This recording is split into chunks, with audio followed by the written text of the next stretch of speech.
21장 12절부터 22절까지입니다. 예수님은 이제 나귀를 타고 예루살렘에 입성하시고 성전에 들어가십니다. 그리고 성전에서 매매하고 환전하며 비둘기를 파는 자들의 상을 뒤엎고 쫓아내십니다. 예수님이 이렇게 하신 이유는 두 가지인데요. 첫 번째는 성전은 기도하는 곳이기 때문입니다.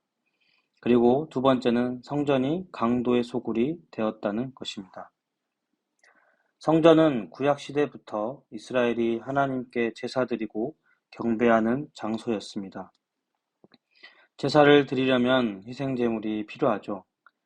율법에 의하면 제물은 제사를 드리는 자가 직접 가지고 와야 합니다.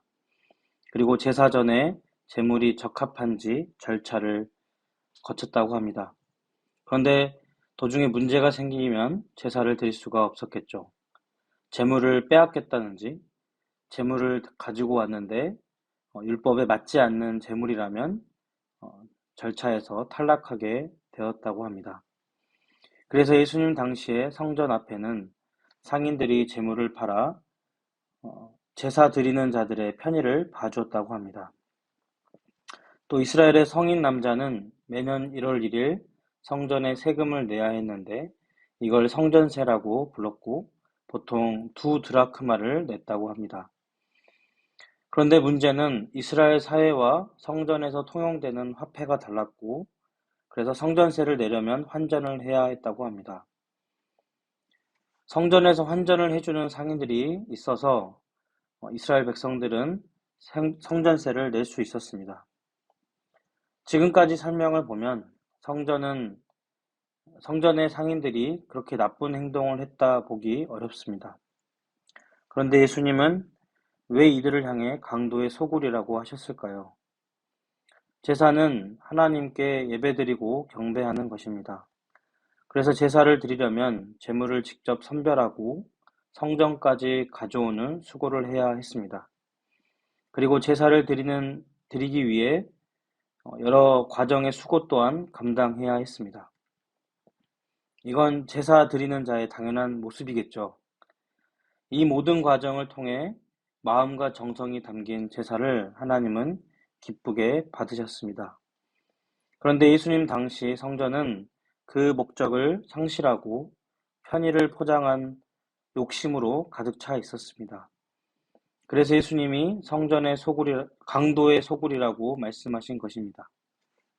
겉으로 보기엔 성전에 사람이 많고 활발한 종교 활동이 많아 보이지만 예수님 눈에는 죄악과 욕심이 가득 찬 강도의 소굴로 보였던 것입니다. 마치 잎만 무성하고 열매가 없는 무화과 나무와 같은 것입니다. 나무의 목적은 열매입니다. 하지만 본문에 나온 무화과 나무는 잎사귀만 무성하지 정작 목적인 열매는 없었습니다. 그래서 예수님은 앞으로 열매가 없을 거라는 저주를 내리십니다. 목적이 사라진 나무는 존재할 이유가 없습니다. 마찬가지로 정성과 마음이 담긴 제사가 없는 성전은 목적이 사라진 것과 같습니다. 우리와 우리 교회, 우리 공동체가 분주한 종교적 활동을 하고 있는지 아니면 마음과 정성이 담긴 예배를 하나님께 드리고 있는지 살펴보길 원합니다. 사람이 많고 종교 활동이 왕성한 예루살렘 성전은 예수님의 예언대로 무너지고 회파되었습니다. 그리고 예수님으로 인해 새로운 성전이 세워졌습니다. 우리가 예수님을 힘입어 마음과 정성을 하나님께 드리는 삶이 진정한 예배입니다.